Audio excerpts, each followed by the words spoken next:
ಎಲ್ರಿಗೂ ನಮಸ್ಕಾರ. Welcome back to Sharusudhana kitchen. ಇವತ್ತಿನ ರೆಸಿಪಿ ಶಾವಿಗೆ ಉಪ್ಪಿಟ್ಟು ಹೇಗೆ ಮಾಡ್ಕೊಳ್ಳೋದು ಅಂತ ನೋಡೋಣ ಬನ್ನಿ. ಮೊದಲಿಗೆ ನಾನು ಒಂದು ಪ್ಯಾನ್ಗೆ 1 ಕಪ್ ಅಷ್ಟು ಶಾವಿಗೆನ ಹಾಕಿ ಚೆನ್ನಾಗಿ ಫ್ರೈ ಮಾಡ್ಕೊಳ್ತಾ ಇದ್ದೀನಿ. ಗೋಲ್ಡನ್ ಬ್ರೌನ್ ಬರೋವರೆಗೂ ಚೆನ್ನಾಗಿ ಫ್ರೈ ಮಾಡ್ಕೊಳ್ಳೋಣ.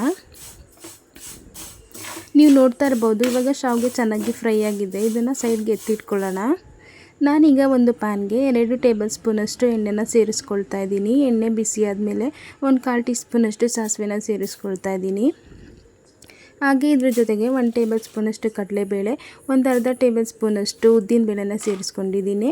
ಹಾಗೆ 2 ಟೇಬಲ್ ಸ್ಪೂನಷ್ಟು ಕಡಲೆ ಬೀಜ ಸೇರಿಸ್ಕೊಂಡು ಇದೆಲ್ಲ ಚೆನ್ನಾಗಿ ಫ್ರೈ ಮಾಡ್ಕೊಳ್ಳೋಣ.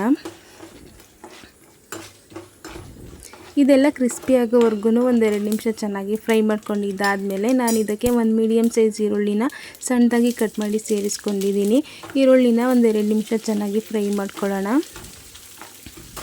ಈರುಳ್ಳಿ ಎಲ್ಲ ಚೆನ್ನಾಗಿ ಫ್ರೈ ಆಗಿದ್ದಾದಮೇಲೆ ಇದ್ರ ಜೊತೆಗೆ ಸ್ವಲ್ಪ ಕರಿಬೇವಿನ ಸೊಪ್ಪು ಹಾಗೆ 1-2 ಹಸಿಮೆಣಸಿನ್ಕಾಯಿನ ಕೂಡ ಸೇರಿಸ್ಕೊಂಡಿದ್ದೀನಿ.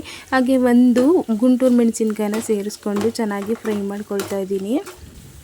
ಇದೆಲ್ಲ ಫ್ರೈ ಆಗಿದ್ದಾದಮೇಲೆ ನಾನು ಇದಕ್ಕೆ ಅರ್ಧ ಕಪ್ಪಷ್ಟು ಬೀನ್ಸ್ ಹಾಗೆ 2 ಟೇಬಲ್ ಸ್ಪೂನಷ್ಟು ಕ್ಯಾರೆಟನ್ನು ಸೇರಿಸ್ಕೊಂಡು ಫ್ರೈ ಮಾಡ್ಕೊಳ್ತಾ ಇದ್ದೀನಿ.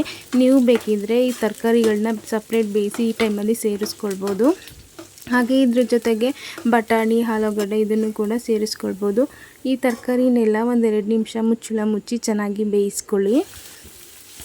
ನೀವು ನೋಡ್ತಾ ಇರ್ಬೋದು ಸಣ್ಣದಾಗಿ ಹೆಚ್ಚಿ ಹಾಕಿರೋದ್ರಿಂದ ತರಕಾರಿಗಳೆಲ್ಲ ಆಗಿ ಒಗ್ಗರಣೆಲೆ ಬೇಯ್ಕೊಳ್ತಾ ಇದೆ. ನಾನಿವಾಗ ಇದಕ್ಕೆ ಸ್ವಲ್ಪ ಅರಿಶಿಣ ಪುಡಿನ ಸೇರಿಸ್ಕೊಂಡು ಚೆನ್ನಾಗಿ ಮಿಕ್ಸ್ ಮಾಡ್ಕೊಳ್ತಾ ಇದ್ದೀನಿ. ನಾನಿವಾಗ ಇದಕ್ಕೆ 1.5 ಕಪ್ಪಷ್ಟು ನೀರನ್ನು ಸೇರಿಸ್ಕೊಳ್ತಾ ಇದ್ದೀನಿ. 1 ಕಪ್ ಶಾವಿಗೆಗೆ 1.5 ಕಪ್ಪಷ್ಟು ನೀರು ಸರಿ ಹೋಗುತ್ತೆ. ಹಾಗೆ ರುಚಿಗೆ ತಕ್ಕಷ್ಟು ಉಪ್ಪನ್ನು ಸೇರಿಸಿ ಕುದಿಯೋಕೆ ಬಿಡೋಣ.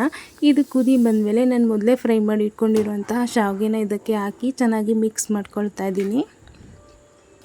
ಯಾರಾದರೂ ಹೊಸದಾಗಿ ನಮ್ಮ ವಿಡಿಯೋನ ನೋಡ್ತಾ ಇದ್ದರೆ ನಮ್ಮ ಚಾನಲ್ನ ಸಬ್ಸ್ಕ್ರೈಬ್ ಮಾಡಿಕೊಂಡು ಸಪೋರ್ಟ್ ಮಾಡಿ. ಎಲ್ಲ ಮಿಕ್ಸ್ ಮಾಡಿದ್ದಾದಮೇಲೆ ಮುಚ್ಚಳನ ಮುಚ್ಚಿ 2 ನಿಮಿಷ ಬೇಯೋಕೆ ಬಿಡೋಣ. ಈಗ 2 ನಿಮಿಷ ಆಗಿದೆ. ನಾನು ಸ್ವಲ್ಪ ಕೊತ್ತಂಬರಿ ಸೊಪ್ಪನ್ನು ಹಾಕಿ ಇನ್ನೊಂದು ಸಲ ಚೆನ್ನಾಗಿ ಮಿಕ್ಸ್ ಮಾಡಿ ಮತ್ತೆ ಮುಚ್ಚಳನ ಮುಚ್ಚಿ ಲೋ ಫ್ಲೇಮಲ್ಲಿ 1-2 ನಿಮಿಷ ಬೇಯಿಸ್ಕೊಳ್ಬೇಕಾಗುತ್ತೆ. ನೀವು ನೋಡ್ತಾ ಇರ್ಬೋದು ಶಾವಿಗೆ ಉಪ್ಪಿಟ್ಟು ರೆಡಿಯಾಗಿದೆ. ಹಾಗೆ ತುಂಬಾ ಉದ್ದುದ್ರಾಗಿ ಚೆನ್ನಾಗಿ ಬಂದಿದೆ.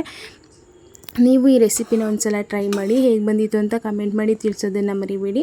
ನಿಮಗೆ ಈ ವಿಡಿಯೋ ಸ್ವಲ್ಪನಾದರೂ ಇಷ್ಟ ಆಗಿದರೆ ನಮ್ಮ ಚಾನಲ್ನ ಸಬ್ಸ್ಕ್ರೈಬ್ ಮಾಡಿಕೊಂಡು ಸಪೋರ್ಟ್ ಮಾಡಿ. ಹಾಗೆ ಲೈಕ್ ಮಾಡಿ, ಶೇರ್ ಮಾಡಿ, ಕಮೆಂಟ್ ಮಾಡಿ. Thanks for watching.